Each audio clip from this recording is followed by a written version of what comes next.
আজকে যারা নান্দনিক আয়োজনটি করেছেন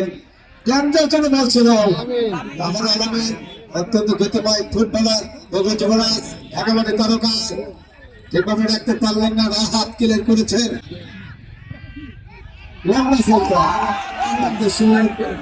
ফাটাফাটি খেলা হচ্ছে। অসাধারণ সেখানে উপস্থিতি দীর্ঘদিন পরে যুক্ত আজকের প্রথম সেমিফাইনাল। অনেকদিন এই মাঠটা কিন্তু আসলে বন্ধ ছিল, এরপরে কর্তৃপক্ষ মাত্র একদিন মাইকিং করে আপনাদেরকে দাওয়াত দিয়েছেন। আসলে যেহেতু একটি বড় মাঠ, বড় এরিয়া, মালিকের থেকে দর্শক আসেন, সেই কারণেই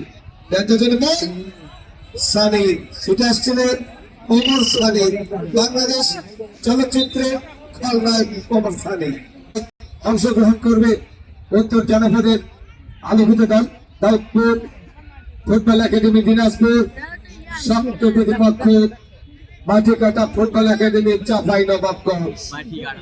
মাটিকাটা ফুটবল একাডেমি চাপাই নবাবগঞ্জের প্রতিপক্ষ হবে দাউদপুর ফুটবল একাডেমি দিনাজপুর।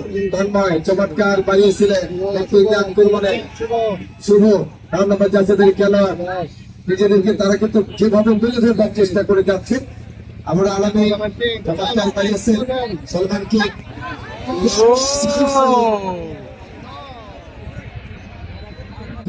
জজ নামার পরে কিন্তু মাঠের একটা অন্যরকম একটা মুভমেন্ট চেঞ্জ হয়েছে, মুভমেন্ট অন্যরকম একটা মুভমেন্ট দেখতে পাচ্ছি।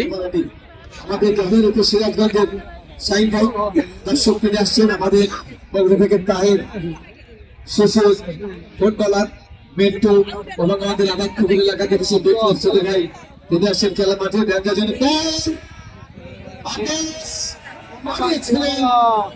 সচেতন খেলোয়াড় সলমান কিং এর উদ্দেশ্যে মাঠে সামনে রাইট উইং আক্রমণে যথারীতি আবার পুকুর দুঃখিত খাদিজা হুমার এন্টারপ্রাইজ আদম দেখি রকম ভাগে খেলা